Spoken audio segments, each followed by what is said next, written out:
on WRMN 1410.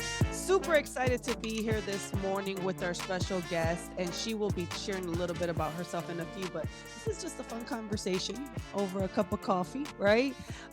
So who am I? I'm the founder of the Wise Alliance Network, Wise. I'm also a real estate investor. So if anyone's looking to sell their property 30 days or less, let me know. I'm more than happy to help you out in that area, cash. And then I'm a mom of three beautiful girls and just a lover of life. So that's who I am. So I'll let my guest introduce herself to the viewers this morning. Hi, buenos dias, good morning, bonjour. I do speak three languages. Oh, wow. My name is Cyndi and I sit on several boards here in Chicago, but I also help run a STEM education nonprofit called Code Your Dreams. So we have programming for kids as young as kindergarten, all the Oh, way up wow. to adults, with incarcerated adults being our largest population. So we're Oh, in wow. over 1,500 correctional facilities across the country. Oh my, that is actually cool. I did not read that in the bio.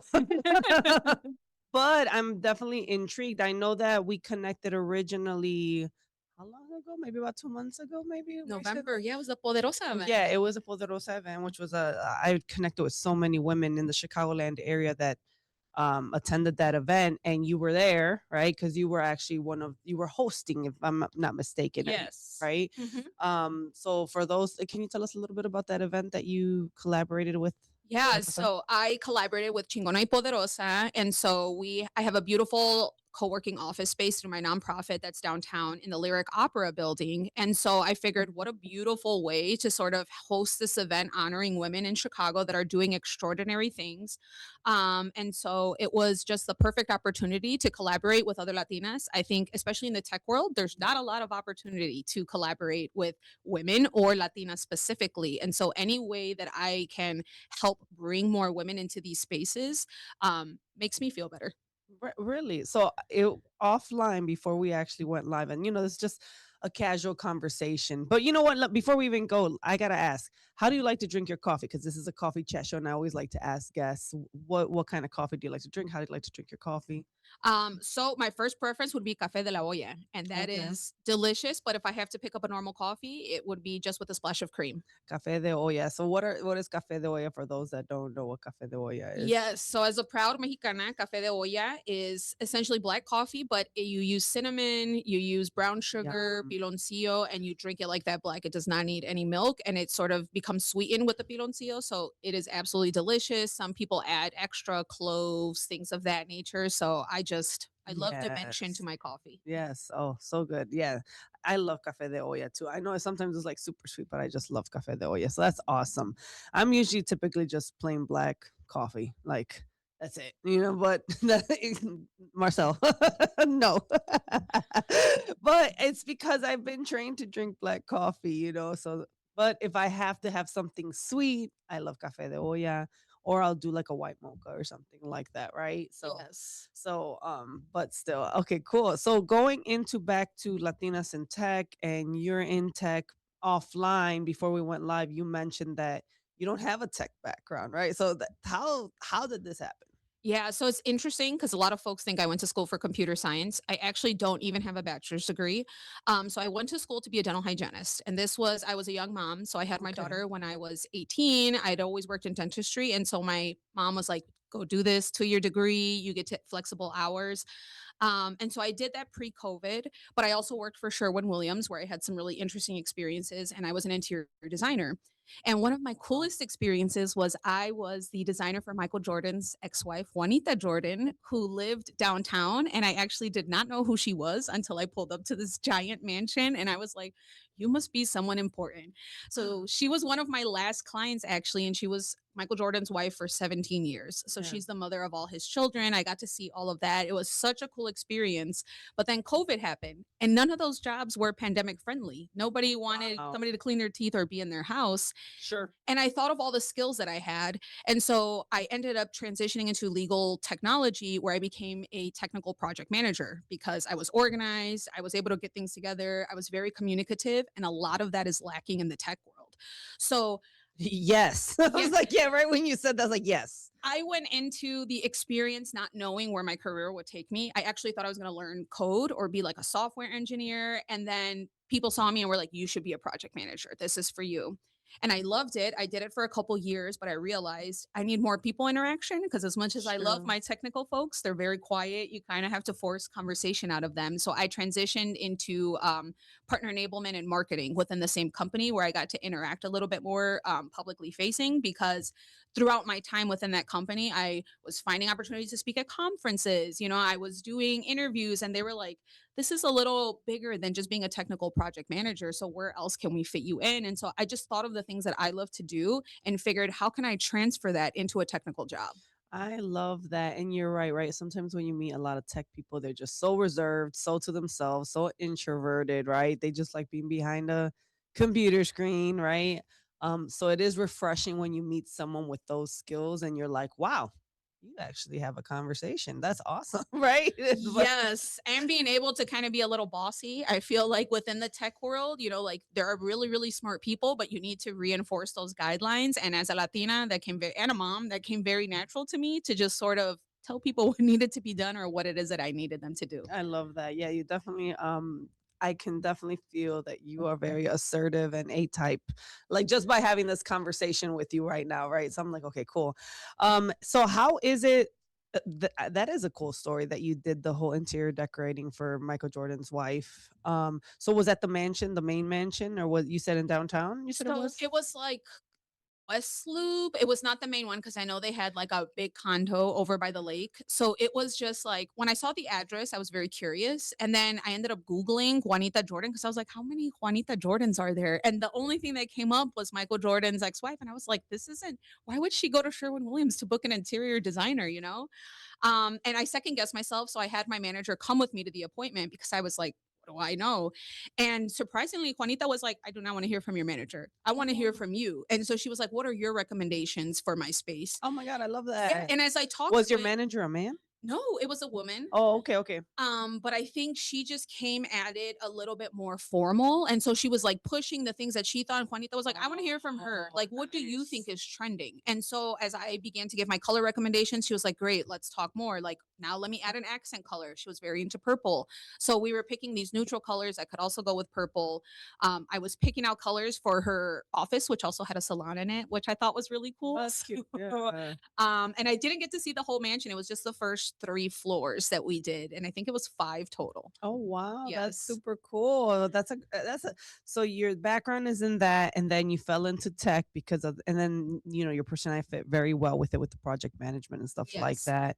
So tell us a little bit of Latinas in tech. What exactly is this? Yeah, so Latinas in Tech is a global organization that aims to not only bring more Latinas into the tech space, but uplift those that are already. Because once you get in, we find that it's difficult for them to move up. So a lot of companies are happy saying, "Hey, we have X amount of Latinas," but then it's like, let's look at leadership. Are they leading teams? Are they getting promoted? What are the barriers that are standing in their way? So this organization has different programs to upskill people looking to break into tech or looking to move up in their current position. So here in Chicago, we provide a lot of fun opportunities, whether that's visiting a different tech office. We did cafecitos for a while too, because we realized normal networking events, especially for working moms, can't always go after hours. So we would start at 8 a.m. so that folks would be able to come in on their way to the office and still be able to network and collaborate with other Latinas that are working in the tech industry. I love that. So I mean, you have a couple of I don't want to say barriers. I don't know if that's the right word, but working with women, one in general, that's a lot of a lot, right? Because she's typically managing the home, managing the kids, managing all the logistics, blah blah blah, right? And then you're dealing with Latinas, which is culturally another layer on top of that, where we might be a little bit even more different, right? So there's a little bit more to work with there. But I love that you're meeting Latinas where they're at, right? And I think that's so crucial when you're trying to, to help that community or help us, right? So Latinas in Tech, that's what you guys do. You're doing the cafecitos. So the code your dreams, right? What is that? Because I'm trying to keep up with all the things you do, and I'm like, oh my god, that's a lot. But tell me a little bit about code your dreams. Yeah. So Code Your Dreams happened by accident. Once I pivoted into the tech industry, I went to a networking event and I met the executive director, and she was soloing everything. And at that point, my daughter was like 10 years old, 11 years old. And I thought to myself, I was never exposed to technology when I was a kid. You know, my parents were always like doctor, lawyer, teacher, but I didn't know the different possibilities within a tech career. And so I learned the statistics that most girls kind of don't see themselves in STEM careers by the time they're in like third grade because you just don't have the visibility to that. So I first joined as a volunteer where I actually helped on a really cool initiative called Women Building Change. So I mentored a woman who lived in Burundi, Africa, who was learning code. And there it's sort of a way of rebelling against the government because Burundi is the poorest country in the world. It is just south of Rwanda, which is Africa's largest tech hub. And the government in Burundi actually cuts the internet off so that folks don't have access to information or they can't upskill. Wow. So I spoke with a woman, and thankfully the French came in handy because they speak a lot of French. Where it would just be like, you don't have to code your life away. You know, you could put down the computer. She would have questions like, I'm not understanding this, and I would just sort of coach her through. You don't have to get it all right away. Take a break, come back. You know, it's not easy for everyone. So Wow. through volunteering in that initiative, I just learned how much of an issue this is, not only here in the United States, but globally. And so I became more involved, and the executive director asked me to join on as the head of impact, where I helped sort of reevaluate a lot of the programs. But more than anything, it was a way for my daughter to kind of get into this world. Wow. So we host one of the largest accessibility hackathons, I think, anywhere. Hackathon? Yes. Okay. All right. Like, I'm gonna ask, like, what does that mean? But all right. And I can get into so we usually partner with Google, but a lot of technology is not made accessible for folks that have like hearing disabilities, sight disabilities. We partnered with an organization called Deaf Kids Code to learn how to make technology more accessible. So we Oh, bring high school students, university students, and working professionals in Google for a day, and they hack to find solutions for issues that folks every day go through that they may not be aware of. And so it's very unique because we take able-bodied individuals with differently abled individuals, and they learn about each other's issues and how to solutionize for that. And at the end of the event, they pitch whatever their solution is. And last year, my daughter's team won first place for the high school division, and this was not a space that she traditionally sees herself in. I mean, she's like, "Mom, a hackathon, like, that's not for me." She's a musical person, she's a dance person, she's artsy. But then after that, we did NASA Space Apps Hackathon. So we partner with NASA. They give us a ton of data, they give us an issue, and she's worked with students who go to Northwestern University, University of, I mean, Ivy League bros, frat boys, you know, and she's learned how to deal with those personalities as well as a 13, 14-year-old girl. She just turned wow. 15 2 weeks ago, but seeing her confidence build through that, right, gives me the confidence that when she gets into that industry, whatever it is that she chooses, when she's an adult woman, she's not going to have those fears that many of us have going into corporate spaces, which is like, am I enough? What can I bring to this space? Do I have the knowledge that Brad has, you know, that was passed down from his family? Oh, And so that yeah. was really just sort of the inner, I guess, spark to keep doing this work through Code Your Dreams was just seeing how transformational it was for my daughter within the few years that she's been a part of the programming and thinking about all the other girls who have the same skills or even little boys. So our programming is for all children. And then we got a robot last year. So we have a robotics and dance program. The robot is coded to dance the cha-cha slide. It was actually coded by a group of eighth graders. That's so cute. So if you go to the Code Your Dreams website or our Instagram, you can see the video of the robot dancing, or unfortunately of me dancing with the robot as well. But You danced. it's Hey. it's very fun because some kids are actually scared of the robot. You think it would be, it looks like a little dog, and sometimes they get excited, but other times kids are like, "What the heck is that? Like, I do not want to touch that. It jumps, it will pounce at you, it dances, it'll shake your hand. It's really cool." Oh, that's super cool. So for those, what is tech jobs? What falls under? Because I know STEM is science, technology, engineering, math. So what falls under that?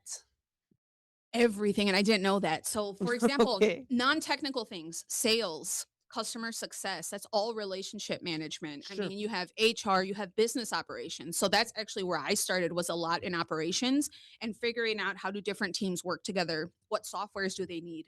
And it Sure. was funny because I learned a lot about the software for the company that I work for, but I never actually used it. Okay. It was all relationship management and interpersonal skills. But aside from that, I mean, you have like UX UI, which if you're an art person, that's determining what colors people like. Like at Amazon, somebody is paid to figure out what shade of orange will get people to click buy.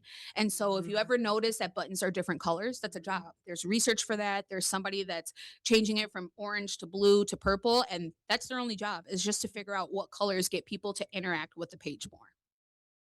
Wow. Okay, so that's interesting. So I know that you're going to be speaking even to like the students here, right? That media, right, is in I would assume yes, it's under the tech Definitely. sphere, right? Yes. Can you because I have students here listening, so I'm just curious if you can kind of elaborate like how does that fall? How do they fall under this? Right. So I think even to run this chat, right? Like we need Zoom, we need AV. That's a big part of technology, which is something that I never took into account. We run into a lot of podcasters, and so those podcasters they need that tech setup. Like Um, yeah. yeah, yes. At my co-working space, we have like a podcast. There was a beautiful podcast room, but nobody ever knew how to use it, and so it's soundproof. We had microphones, and then there's like this room with all these machines, and people were like, "What do I do with this?" Yeah. We have the green screen. There was cameras and so there's this whole part that people don't see to what happens to podcasting. You just listen to the podcast and you're like, wow, this is Oh, great. no, there's a whole nother monster. I mean, they've gotten trained to the point where it's like, I don't even gotta worry. Like, I'm done. Let me go. You saw. I was just like, okay, you guys are good. Okay, good, great, let's go. But it takes a lot to get to this point, right? I mean, the setup and it's like so precise. And one thing can go wrong, and people think like, oh, it's so easy. No, it's not. No, it's not. Like, there's always tech difficult. Always, right? Something always Yes. goes wrong. And they were working hard. I mean, when I walked in, I almost didn't want to walk into the room because I was like, I don't want to get in the way of what it is that you're doing. I don't want to step on a wire. And they were like, you're fine. We will work around you because that's how professional we are. Look at that. You guys should be happy about that. I'm so proud of them. No, they've come a long way. So like it's kind of like to a T at this point, right? So I love that you're sharing that because I think sometimes people don't realize like, well, is this tech, is media tech, right? Video, audio, engineering, all that stuff. Like, yeah, it does fall under tech and it's time consuming and there's not a lot of women, right? You're right. There's not a lot of women in tech, especially Latina women, Yes. right? So I love that you guys are doing this, trying to get more Latinas involved, trying to get more diversity, I would assume, right? Yes. So, what, how do you feel, as a Mexican woman doing this, right? Like kind of spearheading this. Sometimes I will say it's surreal because I think of all the women before me, right? Like my mom, my grandma, and none of them had the option to do this. And so for me to finally have the freedom to choose to go into an industry where A, I'm underrepresented, and B, statistically, I don't belong there because I was a young mom. I don't have the bachelor's degree. There's so many things working against me. I hope to just be sort of um I don't like that little beam of light for somebody else that is thinking to themselves, I don't belong there. It is hard, especially right now that we're starting out. The numbers have started to slightly increase for representation within the tech industry, but it is hard. I mean, when I first started at the company, I was looking for that familiar face in a room. I was looking for somebody that had my background, and there were Latinas, but some of them didn't have the same upbringing, right? Where it was very traditional. I grew up, public schools, things of that nature. They had different upbringings. And so being able to find where we overlapped, whether it was culturally, whether it was just within our identity, was difficult. So one of the things I did too was run our employee resource group at that company. So it was just all for all the Latinos and employees. We actually won ERG of the year from Latinas in Tech 2 years ago or last year because of all the work we did. So we would hold an annual conference during Hispanic Heritage Month. And part of that was asking questions to the events team. Why do we not honor Hispanic heritage, at all during this is a global conference. We have people flying in from all over the world. And honestly, part of it, they would say that's just not a priority for us. That's not the software. And so at the last year, we actually had a salsa class. So at Oh, the very end of the conference, we nice. brought in salsa instructors. We rented out a huge ballroom in the hotel. We gave out little goodie bags. We put flags everywhere, and we had customers show up, and they were like, "This is so refreshing! Like I've never been to a conference where there's a dance class." So they learned salsa, bachata, and merengue in sort of a group setting, and it was really fun because the company had a large like fun party, and so it was something for folks to do before that. I love that. I love that. And I love that there's more recognition. And even the fact that you guys put dance, like that's cute. So I'm just curious, which is your favorite style of dancing? Probably bachata. I think it's the easiest, if I'm honest. I've been Really? doing it since I was like 9. But I'm also a lot of my friends are from Michoacan, so zapateado is a big thing for us as well. The Charlie Brown dance, as some people call it. Zapateado. Yeah, yeah, yeah. We do it too in Zacatecas. So I get it, right? But no, I love like I think my favorite is bachata. More so because of the it's just I think the most sensual, I guess, right? The most It can intimate, be. the most closeness. Like I think that's why I like it. All right. They're keeping me on track here. So with everything, I'm definitely want to learn more about you and you're born and raised in Chicago? I am. What area? What part of the city? So I grew up near Logan Square, but for the last 10 years, I've lived on the west side, Humboldt Park. Oh, okay. So you're a city girl. Yes. Okay, I definitely want to learn more about your background and growing up. And I mean, just the fact that you're here and your presence, you could tell your presence is powerful. And I love that because, I'm Latina and I'm just like, yes, we need to have more women like this that are Hispanic that are doing these things. So I'm super excited to learn more about you and just talk more about technology. And I think, me deep down, I'd like to say I am a little geek, even though like I think everybody has a I little geek geek in I them. geek out here and there, but sometimes it doesn't show, like they're like, Jennifer, what did you used to look like in high school? Like, you don't want to know. Then I posted something so people could see like this was a Jennifer. But anyways, what we're gonna do quickly is we're gonna take a quick short break. But when we come back, we're gonna talk more with Cynthia here and learn more about her story, her upbringing, why she does what she does, why she's the technology side of things, and how does media fall under that as well. So I'm super excited to learn more about that, and just more about being a mom and being a Latina. We are back. We are back live. I said wrong. It's super excited to be here with Cynthia. We're talking about right now behind the scenes. We were talking about just where we grew up at, what year we graduated. There, she's laughing because I have, a sign here that says "Don't start no mess." There won't be no mess, and it's for my students because I swear every day when they come into my office, it's something. There's something happening in this campus all the time, right? But it's part of working with students. So, and you're a city girl, I am. born and raised, Yes. so and Mexicana, Yes. right? And you're another Logan Square. Our last guest or two guests ago was also raised in Logan Square. So, what part of Logan Square were you raised? Technically, it's Bucktown. It's like by Western. I'm in between Armitage and Fullerton. Armitage and And Fullerton. now they call it some weird thing. Well, now they call Logan, I don't know if you know this, West Bucktown on the other side of Western. Stop it! I I'm not didn't know joking. that. Just like there's also an East Humboldt Park, so that way you're not associated with the West Humboldt Park. So they've done some weird East things. Humboldt Park, That's a West thing. Humboldt Park. So what's East Humboldt Park? I guess it's Anything east of the park up to Western. So like not the actual park. I would say anything east of California is technically East Humboldt Humboldt Park, Park. but it's also considered West Bucktown because it's on the other side Yeah. of Western. But then you go into Humboldt Park, and I thought there was also like you go further, and it's still Humboldt Park up until isn't it about Cicero? I thought Yes, because I'm by Jimmy's, and so Jimmy. He's yes, okay. lots of great things there. I'm Yes. on the north side of Grand, which is really interesting. But yeah, that's considered West Humboldt Park and not actual Humboldt Park. Really? Yes. Okay. So Logan Square, I love the fact that you're sharing this, Cindy, because I'm such a Chicago girl and I love just chit-chatting about the nostalgia of growing up in the city, right? So what high school did you go to? So I went to two. I started at St. Ignatius College Prep, which was a crazy experience for me, if I'm being honest. I can imagine. It was only, I think it was like less than 10% Latino, the student body, and it was 87% white. Like the statistics were out there. And a lot of like kids would straight up ask me, like, what part of Pilsen or Little Village are you from? And then I'd have to be, yes, don't spit out your coffee, please.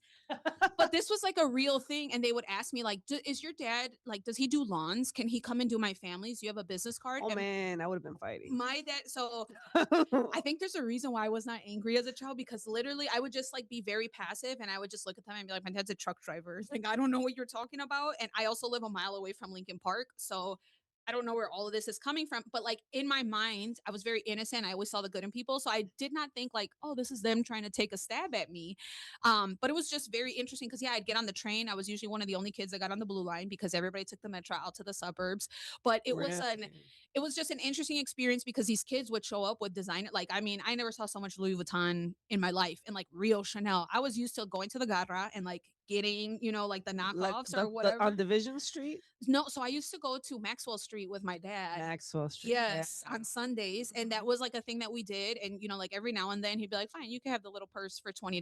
And so for Christmas one year, I got a fake Louis purse and I thought it was so real. It smelled like leather. Sometimes they look really real. And somebody was like, that's super fake, and like part of me was like deflated, but also I was like, you guys are a bunch of assholes and you're gonna have a miserable life if you're just like picking on people like this. So that was very interesting. I went there for 2 years and then I transferred to Lakeview because my community school was Clemente.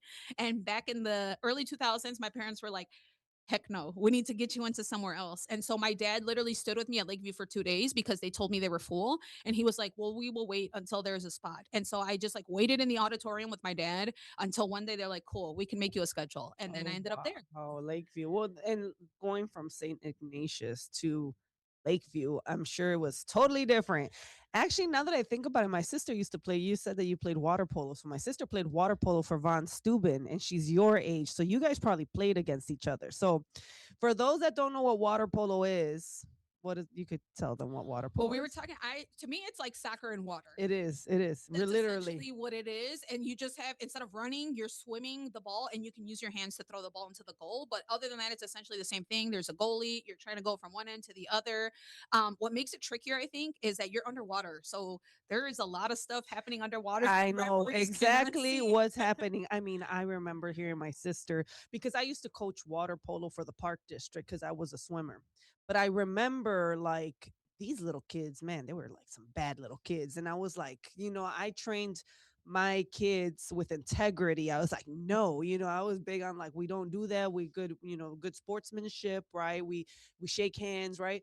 But man, sometimes when you deal with some of these city kids, you're like, I remember I was in college at that time with a bunch of kids. My sister, though, she played for Von Steuben. She was like, man, girls would break their fingers. You'd kick the heck out of somebody under the water. And usually when you're coaching, you see them kind of like in the water, something's happening down there. You can see all the movement. So it's a very violent sport. It's a very intimate sport. I mean, there were girls that would grab onto your bathing suit underwater because if you start to swim too fast, they grab you. I mean, or they would just do it to freak you out so that way you wouldn't do what you have to do. I am guilty of a few kicks, kicking off of It's part of somebody. the sport. It's part of the sport. I Um, get it. but yeah, to your point, I thought like, okay, integrity, good sportsmanship, and especially, when I played at St. Ignatius, there was no difference in the sport with the way that the girls played. They were just as equally as dirty. Yeah, no, there's definitely and at least like in soccer, because I used to play soccer too. Like if you're doing it, like it'll be caught, right? You pull someone's shirt or you kick someone, really hard in the leg or something, like it's usually caught. But underwater, you can't catch that, right? So you were a swimmer, I presume. I So, was, so yes, you also swam. I did. Oh, okay. So what was your favorite? All right, I'm gonna geek out with the swimming stuff. What's your favorite swim style? It was the freestyle. I would do like the 400. One time they tried to get me to do the 1600, and when I realized it was a mile, I faked an asthma attack halfway through so that I would not have to do it because So the 1600, and remind me, that's the 8 laps or is that the 20? it's 8 laps depending on the size of the Yeah, the pool, pool. yeah, because Yes. sometimes you have the Olympic size pool and then you have the Yes. smaller ones, right? Yeah, it's been a while. I worked in pools for so many years that I just don't want to go by a pool anymore because of the chlorine. You're like, oh man, this is so strong, right? But actually, now that I'm talking to you, I kind of miss it. I kind of miss it just a little bit. So you were a freestyler. So you also swam for Lakeview, Yes, I did. and then you also did water polo. Nice. So you were also an athlete. You were an athlete growing up, right? Yes. And water polo was an accident. I was a softball girl. They were the same season. And one year I got cut from the softball team at Ignatius and they were like, hey, we need girls for water polo. You know how to swim. I was like, I don't know how to play. And they were like, just join the team. And I learned a lot there. So when I got to Lakeview, I was like a top tier water polo player from coming from Ignatius. Wow. Yeah, because I'm sure I would say though the private schools are usually a lot more competitive and specific. And I know they pay for their coaches and stuff like that versus you're going to a public school system and you're lucky if you get like a good coach, right? Yes. Because it kind of gets thrown on a teacher. And they're Yeah. like, I don't know anything about this sport, and they're just trying to coach these kids. So I love that you're also a swimmer because I mean, yeah, those were the days, man. I loved swimming. I've been trying to get back into it because honestly, I want to do a triathlon this year. So I've been at Nice. hotels and I kind of take over the pool and I'll try to do like 800 or I'll do like 1,000 meters just to see if I still got it. Cause I'm like, oh, it should still be Oh, in there. it'll come back. It is. And it has kind of been, I think the only thing I'm not great at is breathing. I think I've waterboarded myself a few times on accident. But other than that, the stroke, everything, it's like my body naturally remembers that. Yeah, I mean, once you're in it, and swimming's probably the most gentlest sport on the body, right? So I used to do aqua fitness too, and I used to do all of that stuff because I worked for the park district, so I knew how to do that. And I remember it was just like the best for the joints, but the best workouts, right? But I always felt like swimmers, like man, I don't know, I loved swimming. Swimming was awesome. So you were a swimmer, and then what any other sports that you did growing up in the city, or what kind of kid were you growing up? So I did a lot of I'm still this person as an adult. I try everything once. So I did photography for a while when I was in middle school. I actually ended up on WGN News because of it. And that was an accident. I played guitar for a little bit. I have a ton of hobbies. My most recent one is running. So I've actually lost 80 pounds in the past year and a half. Congratulations. And I did the F3 5K this past Saturday, which was on the lake while it was snowing. That was a very interesting Okay. experience, but I was able to push through it. I'm signed up for the Shamrock Shuffle. I'm going to do my first half marathon this year.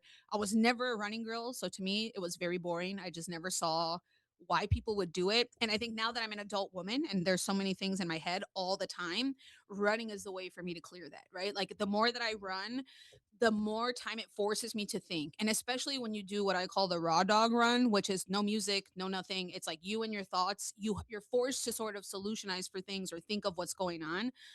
Because music is great, but I also think that we live in a world where we don't know what it's like to sit with our own silence. So like when I do the dishes, I'm listening to a podcast, I'm listening to music when I'm cooking. And sometimes when I run, I'm like, I need to just get rid of all that noise and really figure out what's going on in my mind. Yep.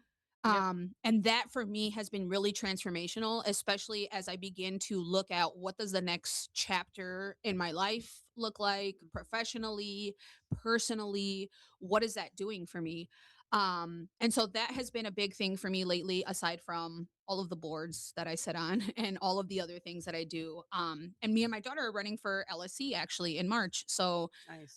that'll be an interesting journey for both of us. Like I said, my daughter, I love you, Alice. Hopefully, if you see this, Uh, but I force her to do a lot of things, and so sometimes she does get annoyed with me, like, "Mom, you sign me up for another hackathon," or "Mom, you sign me up for another." But I'm like, I need you to take these opportunities so that when you're older, you're not like me, still trying to figure out what is it that I really want to Smart. do because you haven't tried it out yet. So I was like, I'd rather you do it and then hate it, and then you never have to do it again, than to think, what if I would have What done if that? the what ifs? I Yes. totally get it. So I love running. I don't run right now, but I've done 2 marathons. So Oh, yay. we have a lot in common actually, but I get the whole actually if for those that don't know, if you have ADHD, running is actually really good for you because you reprogram your nervous system when you do cardio. So for me, I never understood why I loved it so much when I started getting first off, I wasn't a fast runner. Like we weren't doing this for like, you know, To break records. to break no, Yeah. no, no. We were doing this to just lose some weight, clear my mind. And then I realized, oh wow, there's so many benefits to running, like clearing your mind out. Actually, I would knock out a bunch of books though sometimes when you're doing, I was like, how many books can I knock out this week? Right. And people would laugh at me because I would do business calls while I was running. So I would take calls, be like, hey, do you mind? I'm running right now. I gotta do a 8 mile run. We're gonna do this whole call while I'm running. And yeah, I would conduct the whole and it was therapeutic too when I was going through my divorce, because I divorced in 20 officially 2023, of divorce was finalized. That's what helped me get through the divorce. Really, right? Running, and because you pour yourself into something that you're training for, which you're doing, right? So you get it, and it really helped deal with those emotions. And like my running buddy was probably tired of listening to me, so I was always like, this is my therapy session, guys. But I'm so happy that you're doing stuff like that. Yeah, and I think the other thing too that I discovered, I'm a super competitive person, which is where, I I mean, could see that. like annoyingly competitive sometimes to folks where they're like, you don't No, have to win at everything. Well, I have come to terms with the fact that no, but like you do. No. yeah. Listen, trust me, in the back of my mind, yes, but like I've also come to terms with the fact that it's like this is not my moment. Like I tell myself that like this is not for me to win. This is for this person to take it because something else bigger is waiting for me. But what I really enjoy about running is that there's no competition with anyone else. It's just me. So like I'm running to give my like nobody knows if I cut corners, if I walk for whatever mile other than me. Nobody cares. Nobody cares that I did a 10-minute mile or if I did a 12-minute mile. So it's just like me challenging myself to Good. become better than myself, which is a different way I think that I've worked before. Whereas I've been taught, like, look around you, look at this person, compare yourself to that person. And now it's like, I don't do any of that because I realize it's there's no point in doing that, right? There's no point in trying to be like someone else. There's no point in trying to get someone else to like me. Either you like me, you don't. If you don't, it's probably for the best. And that's something that took a lot. I think through my 20s, I had to work through a lot of that because I was raised to like always just be very palatable to folks, right? Like everybody should be okay with you. And I'm definitely at a point in my life where like if you don't like me, I'm totally cool with that. If you're gonna talk your mess, you could do that. I'm not gonna take part in that. But at the same time, it's like it doesn't, water off a duck's back. Good, good. It just slides off, right? I think yeah, with everything that you're saying, it's really good to know who you are, and just go against you, right? And if you know you have a competitive nature, there's nothing wrong with that, right? But there's nothing wrong with being competitive either. I always embrace this year. For me, I'm kind of like, you know what? I'm not doing none of this. Like I'm taking a little sabbatical. Like I'm just going to kind of ride everything, because I am typically the competitive, like I want to win, I want these many goals done, I want to, you know be the best. And this year I'm like, I'm good. Like, let someone else take the spotlight, let someone else take the shine. But that's super cool. And I'm going to share this with you, when you do your first marathon, right, you're going to feel invincible. All right. Like, I'm just sharing because it sounds like you're going to lead to that. Yes. So I remember my sister had surgery, and we were at Rush Hospital, by UIC, and she was, I forgot what floor. And I remember I was standing looking out at the city, and I remember the marathon, when it starts from downtown, you're going all the way up north till about, I want to say, maybe Irving Park, and then you're going all the way back down to like Chinatown, past Chinatown to Sox Field, and then coming back towards the downtown area, right? And I just remember standing there, and I was like, wow, if I could, I did all that. Like, I was just looking at the city like, wow, I ran all of that. What can I not do? So I mean, when you get there, you're gonna know that feeling when you're done. So, And I'm considering a marathon this year. I'm not sure, but one really big thing for me is actually in a little less than a week I'll be celebrating 10 years of remission from cancer. And oh, so every year I take a trip to do something to celebrate that. And this year I was like I just want to push myself and I want to be really grateful for the fact that I have this body that can run and can do these things and has really wow. taken me, and my cancer's incurable, so like it just lays dormant. And I can be in remission but it can spark up at any time.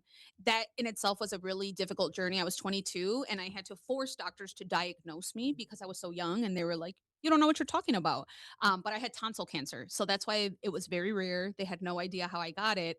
And Wow. then I had to fight for my own treatment. So I didn't do chemotherapy. I only did radiation treatment. And that was all through my own research. I like changed to like a holistic diet. I ate a little bit better. I connected with people. I was really grateful for some of the folks that I met during that journey.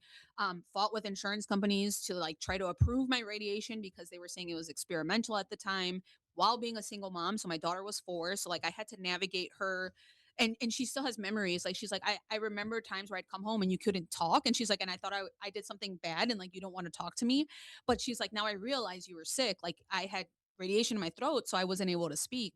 Oh, wow. And so like now reflecting on that here 10 years later, I just think of Wow. all of the great like all of the things I've done in these past 10 years, whether it was good or bad, like I'm just so grateful that I got to live that.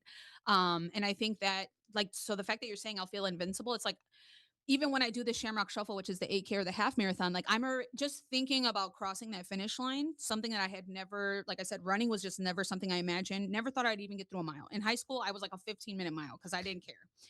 And so like now seeing where I've come is incredible because I would never think that I'd be at this point. Wow, that's amazing. You're pushing yourself through all of this. And I love the fact that you're seeing it the way that you're seeing it. It is inspirational, honestly, genuinely.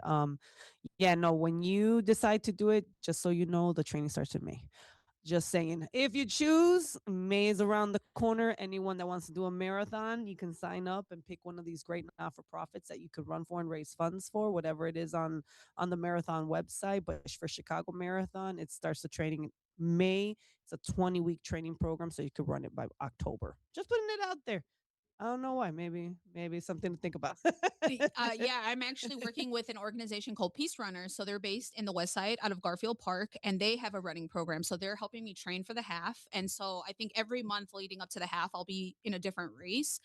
But they have like a really great curriculum. So shout out to Jackie Hoffman and the whole team over there because they embraced me and they were like, let's go. You're going to run this year. Like, if this is what you want to do, holds me accountable. Where are you going to show up to the run today? There's community runs on Saturdays over at the Garfield Park Conservatory. So every Oh, Saturday morning they run at 9 a.m. and then on Sundays they do long runs. So maybe I'll join you. yeah, Maybe you I'll should. join you. So I actually have this new initiative where I know there's a guy running every street in Chicago, but I'd love to run all 77 neighborhoods and highlight a neighborhood leader from every neighborhood. So maybe wherever you live, we could do a run. And I want to talk about that neighborhood, but I also want to talk about whatever organization runs out of that neighborhood so people know more about what's in the city and where to find things. I love that. I love and then you have a servant's heart. So I hear it sounds like you love to serve.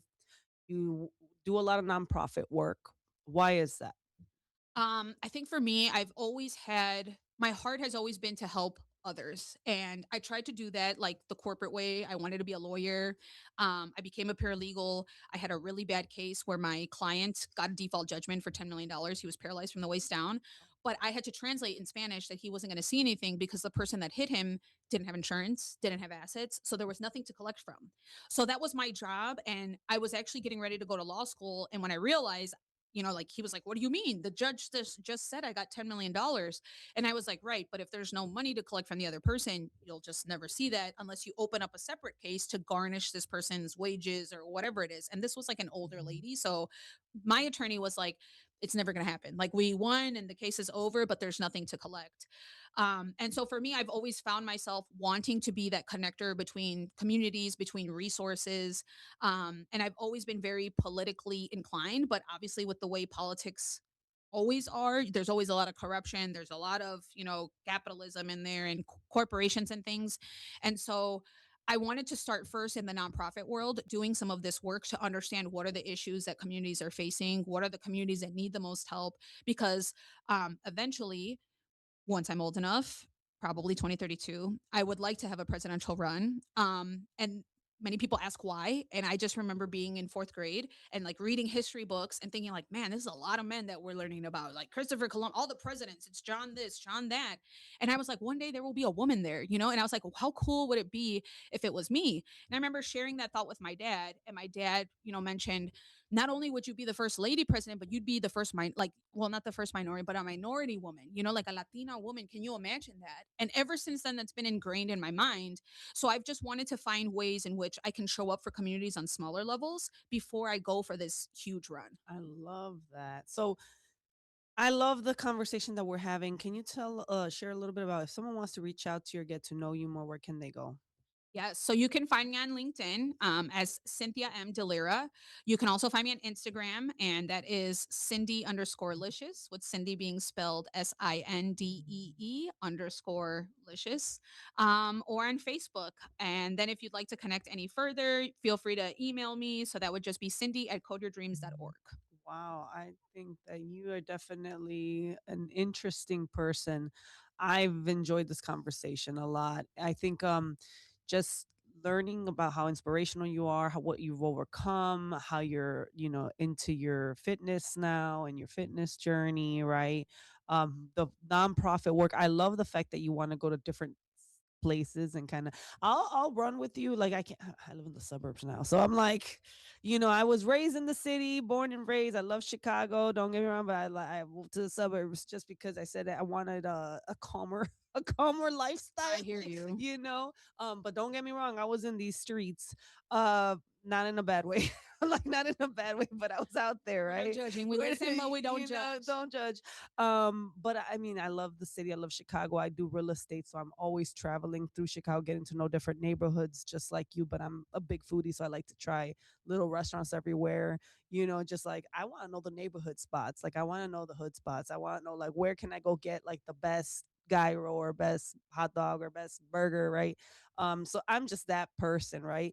But what you're saying is the running in different neighborhoods. I thought that was we could go to Alvey Park and we could run in the old neighborhood. I don't know if I want to run in there. I don't want to see someone I know, but but we could do something like that. But thank you so much, Cyndi, for being with us today, this morning, and super excited because you're gonna also speak to the students, right? Yes, I'm excited to meet them all. Yeah, and you're gonna help me with mock interviews, and Yes. there, so be ready to practice with Cynthia, and then any new projects that are coming up that you just want to share?